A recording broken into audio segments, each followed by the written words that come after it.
10, Jobber 10's podcast. We hold it down.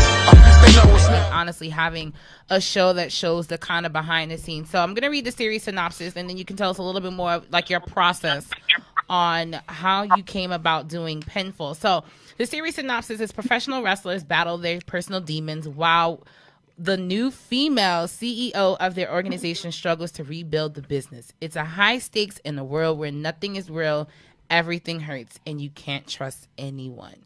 So tell us a little bit about, where Pinfall actually all started.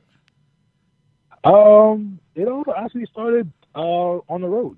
We were we had gotten stuck overseas a couple of times, and sound like Saudi Arabia?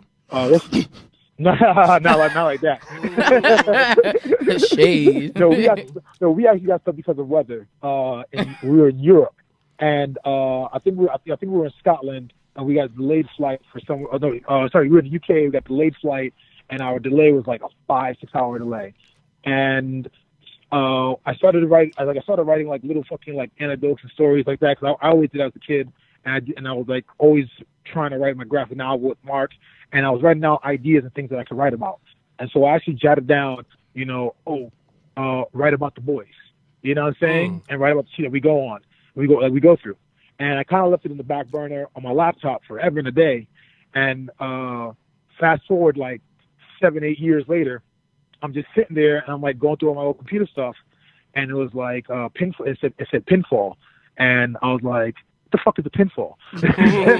And I went and I opened the folder, and it was all these like ideas I had to write about things that was actually happening like on the road, and I was like, "Oh man, this is the fucking thing I want to write about," And then I kind of started like mulling it over and like soft pitching it. I was already at Paramount. I had an office at Paramount Studios.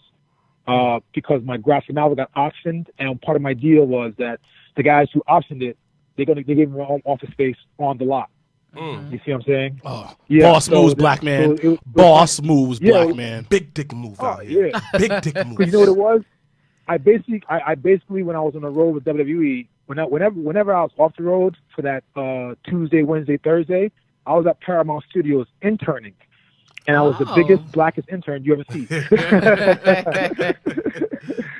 But it was one of those things where I was shadowing these guys who were doing Transformers, they were doing G.I. Joe, they were doing all these other movies, and I'm shadowing them. And people are like, "Oh, that's your bodyguard." And they're like, "Nah, that's actually our intern. He's a WWE pro wrestler, but he's not on the road. He's interning reading scripts for us." So I was getting my education in Hollywood while I was in my career in WWE. How did you get that position? The hands in motion, if you go with rolling, no need to focus. Traveling states and over oceans, you gotta wait till your coast chosen. Try to have lines outside the show like Harry Potter releases at Barnes & Noble.